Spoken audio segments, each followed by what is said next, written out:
જય માતાજી. મારો બાબો બપોરે સૂવા જતો હતો તો કે મમ્મી હું ઉઠું ત્યારે શું બનાવીશ? કંઈક નાસ્તો બનાવજે.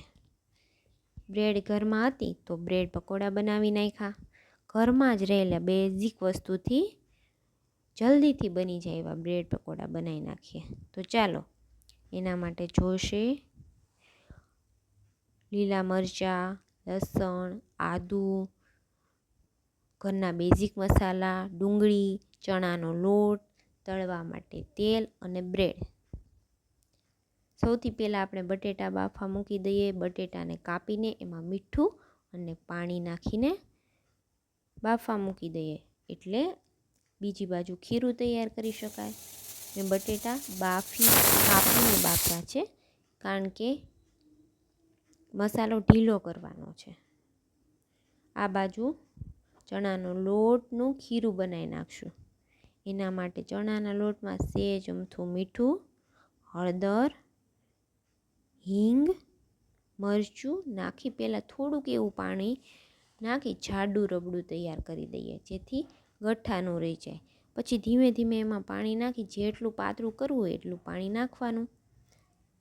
આવી રીતે તૈયાર કરી દેવાનું.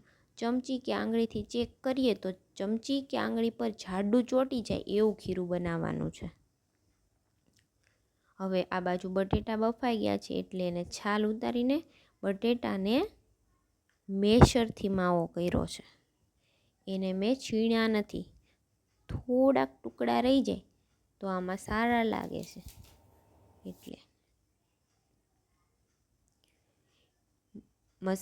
બટેટાનો મસાલો તૈયાર કરીએ. એના માટે તવલામાં સહેજ અમથું તેલ લઈ, તેલ ગરમ થાય એટલે જીરું, હિંગ, હળદર, વાટેલા મરચાં, ઝીણી સમારેલી ડુંગળી,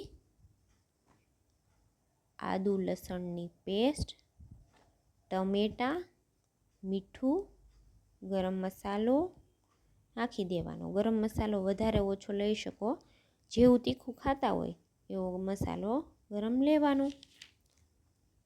આ બધું જલ્દીથી હલાવી દેવાનું છે, ભેગું કરી દેવાનું છે. એને સ્વાદ માટે જ તેલમાં તળ્યા છે. ફૂલ શાકની જેમ વઘાર કરવાનો નથી કે ચડવવાના નથી. આ બધું ભેગું કરી દેવાનું. ડુંગળી અને લસણ ભાવે તો નાખવાના. અમારા ઘરમાં ડુંગળી લસણ ખાય છે, એટલે મેં ડુંગળી લસણ નાખ્યા છે. એને તમે સ્કીપ પણ કરી શકો છો. છેલ્લે બટેટા નાખી મસાલો ભેગો કરવો. છેલ્લે કોથમરી નાખવાનું નહીં ભૂલવાનું.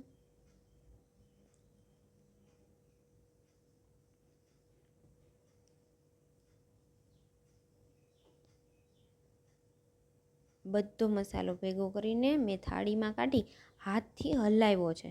જેટલો હાથથી હલાવીએ એટલો સ્વાદ વધારે આવે એવું મને લાગે છે.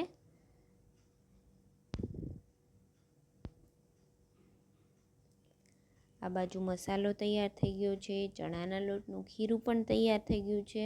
હવે આપણે પકોડા માટેની બ્રેડ તૈયાર કરી લઈએ.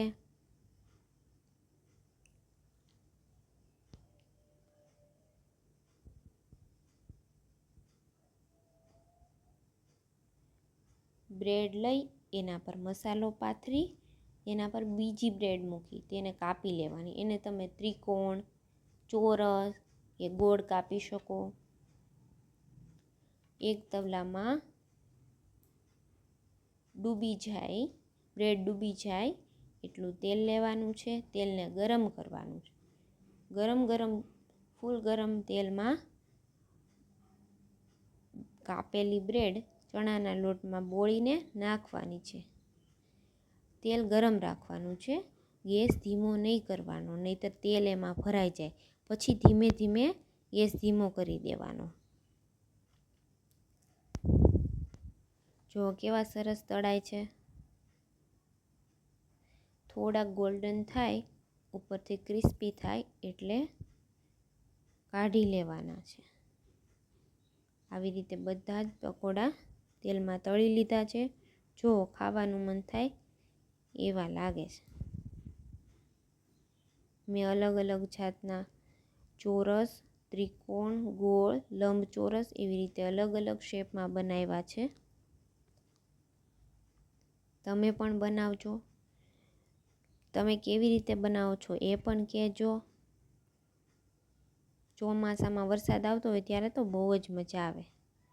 તમે પણ બનાવજો અને કહેજો. Thank you.